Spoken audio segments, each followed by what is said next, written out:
what you can do to make a difference, you'll naturally start to feel better. If you're depressed, yeah, go and walk an old lady across the street. You won't be depressed after that. You know, like you'll feel accomplished that you've helped someone else out. You made a difference. You made a difference. As small as that may be, right? I live in a building with a bunch of old ladies, and I love carrying their groceries. Yeah, they probably love you too. They do, they do. They definitely do. So when we get back to the medications, the newer medications, some of them now work for obsessive thoughts. Some work for panic attacks.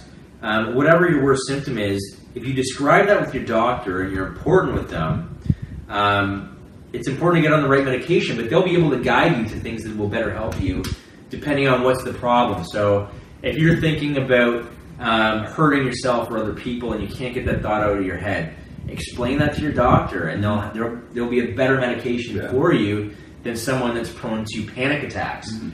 They go out the house, or maybe agoraphobia where they're even afraid to go out of the house.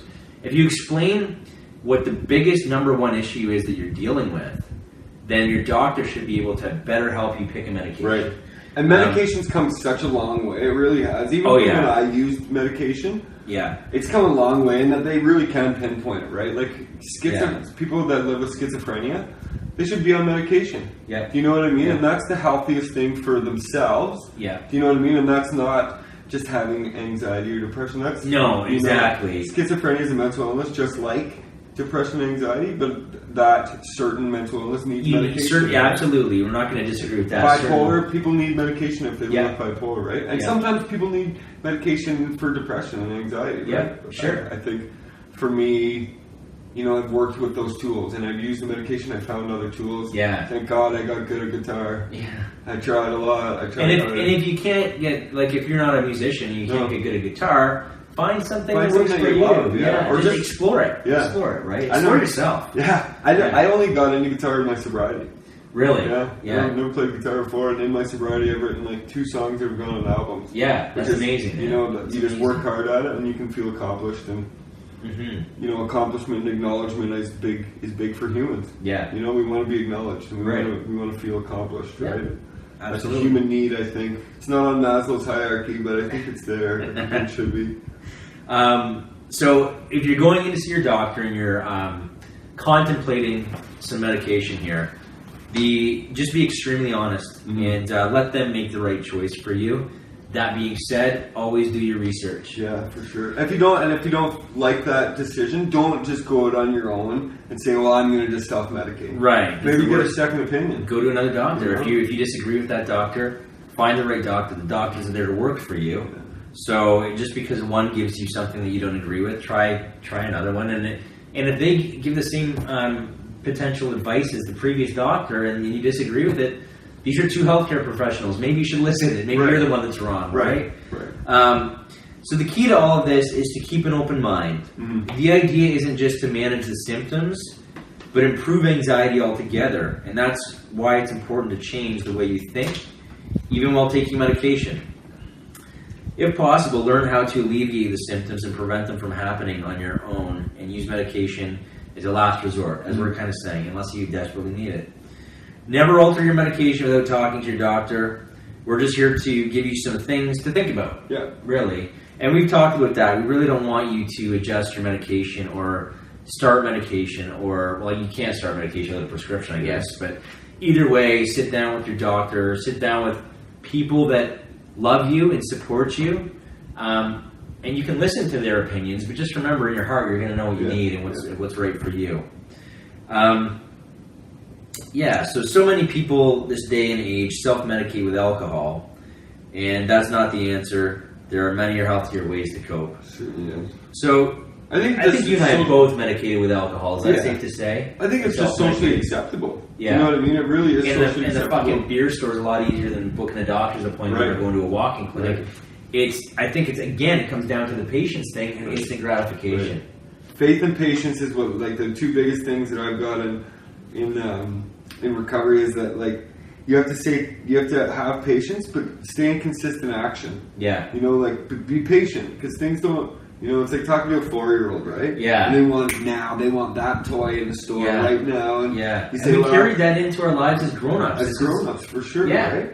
And if we don't arrest that kind of at an early age, then then that person may live with in a miserable life where they're entitled that they need instant gratification, and they're going to go to booze because that's instant gratification. They're going to go to drugs, that's instant gratification. Going to a doctor is not instant gratification. No, but it's the best thing for you. It is the best thing for you. I know. It's just one of those things where sometimes the right thing is the hardest thing, or sometimes.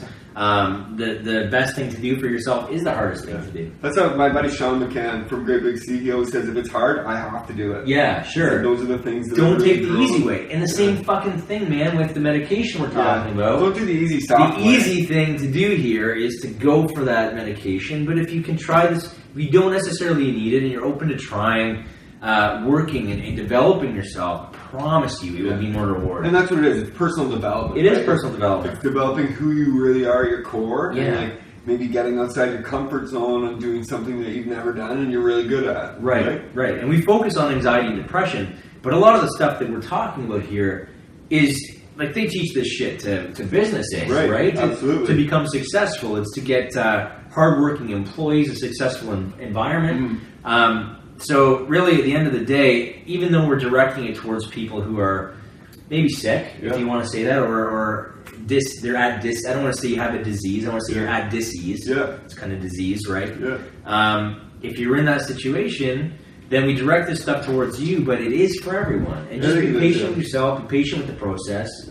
I think every human on Earth, at some point, is going to go through a moment of anxiety or a moment of depression, right? Like if you have you're human. If you have a cat, I hate to break it to you, your cat's going to die. Yeah, probably outlive you. Yeah, you're going to outlive your cat. Yeah. And so then you have to have. Les Brown taught me this. He said, "What's in you to keep you in the game? When those bad things happen, what do you got inside here that's going to keep you in the game? Right? Right. Resilience. Right? Yeah. They're like, I did the best I could for that cat. I've never owned a cat. Right. You know what I mean? But you did the best thing you could for that. And it's whatever you got right here that's going to keep you in the game. Work on that. And that's where I think being in the present moment is key. Like when you work on responding. Remember we talked about how to respond rather than to react. And when you're actually staying in the moment. And you're making the most of that moment, you can look back without regret. Yeah, bingo. And that's the best thing, is looking back without regret. And just looking back with gratitude, right? Yeah. And saying, maybe I did some shady things in my past, but like those things grew into life lessons. Yeah. You know what I mean? I don't want to be that guy, or I don't want to do that thing. Right. Grow into lessons that you can take it further in life, right? And they might at the time seem like shitty things. Yeah. Before you begin any kind of treatment for anxiety or depression, you need to stop abusing alcohol. Bingo. And better yet, cut it fully out of your life if you can. At least while you... to be completely honest, this is how I started with my sobriety. Right. I did this program and I said, you know what? For these 15 weeks upcoming, I'm not going to have a drop of alcohol. I'm going to work on this. By the time the anxiety and depression was under control, I liked the fact that I had made it over 3 months without a drink. I said, you know what? I'm going to make this a year. I got to the year mark. I said, you know what? I don't really want to drink anymore. I'm going to keep going. Yeah. What do you at now? 19 months? 20 months? Almost, this will be 21 months on the 23rd. Boom. Yeah, so. Good for you. Get there, bro. That's huge. Yeah. I think, that's alcohol. For people that give up alcohol that are alcoholics, it's like putting a gun in their hand and then the scope, and they're shooting the biggest deer of their life. But if they pull the trigger, it'll kill them. Right. You know, that's what getting sober is, right? Yeah, it's not white knuckling it, right? But it's like that. We're all this far away from another drink. That's true. I like that. The arm's length. You know, we're all that far away, so it's hard. Yeah. It's not easy to be an alcoholic that doesn't drink. No, it's not. It's not easy at all. The thing is, though, and I've had this debate. I don't want to get into it too much, though. But people have come on the podcast who have been full-out alcoholics. And I'll ask them what it's like to, have to go to AA and this and that. And I think I don't want to say they'll be like, oh, you're in denial. But the thing is that I was able to stop on my own. Right. And I don't want to drink. I can be around drinks now. I don't want to. It's not something. And I think that's just the hardcore work you've done on yourself. Maybe that's all it is. And maybe underneath it all is, I've gone to an AA meeting and I sit there and I hear these stories and I hear people say, hi, I'm so-and-so and I'm an alcoholic.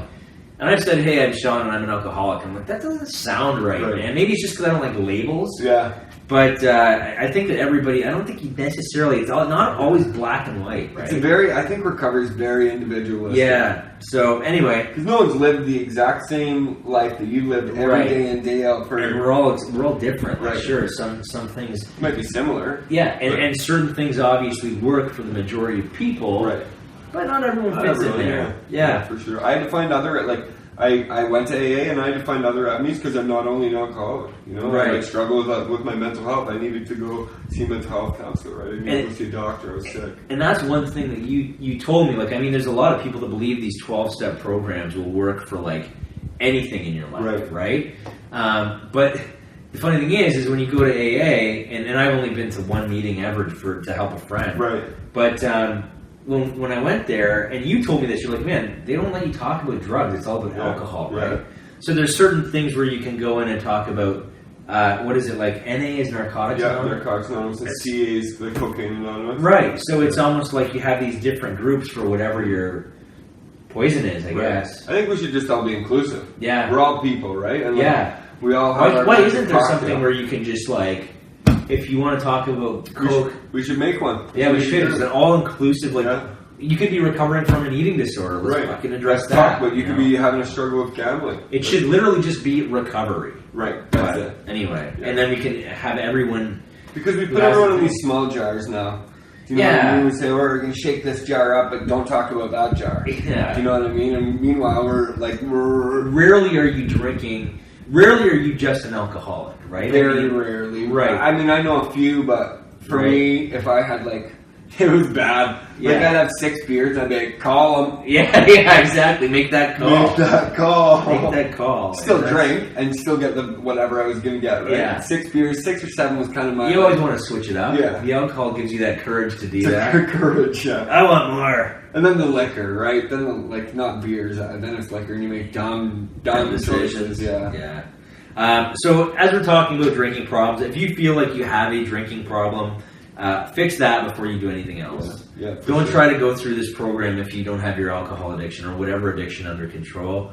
The unfortunate thing is, most people that self-medicate become addicts through that, but the issue is something completely different. Like if your issue is anxiety and depression, this is actually, believe it or not, and I strongly believe that anxiety and depression are easier to treat than alcoholism and addiction. Absolutely. I couldn't agree more with that. So by going to this self-medication route, if you become hooked on that substance, it's going to become a lot harder for you to deal with that than the original source of the problem. Then absolutely, for sure. Yeah. And I think that, like, drugs and alcohol, when you're anxious, it's hard to be a recreational user. Right. Or it's hard to be, like, a social drinker when you're thinking properly depression, anyway. Right? You're like, I had the worst day ever. I'm going to have 6 beers. Yeah. Well, are you having a social time? Yeah. You know, like, you might have a great time. Yay. But you're going to wake up tomorrow morning, still be mad about the day. Yeah. Being hungover. Yeah. Probably be shame and guilt and embarrassment. You might have pissed yourself. I don't know. That's what I did when I drank. I've done that before too. Not proud, but that's honest. No, absolutely. Right? The average person using alcohol excessively is suffering from depression and anxiety. And if they can't cut back on alcohol, that usually clears... if they can cut back on alcohol, that usually clears the brain enough to be able to develop these coping skills. Right.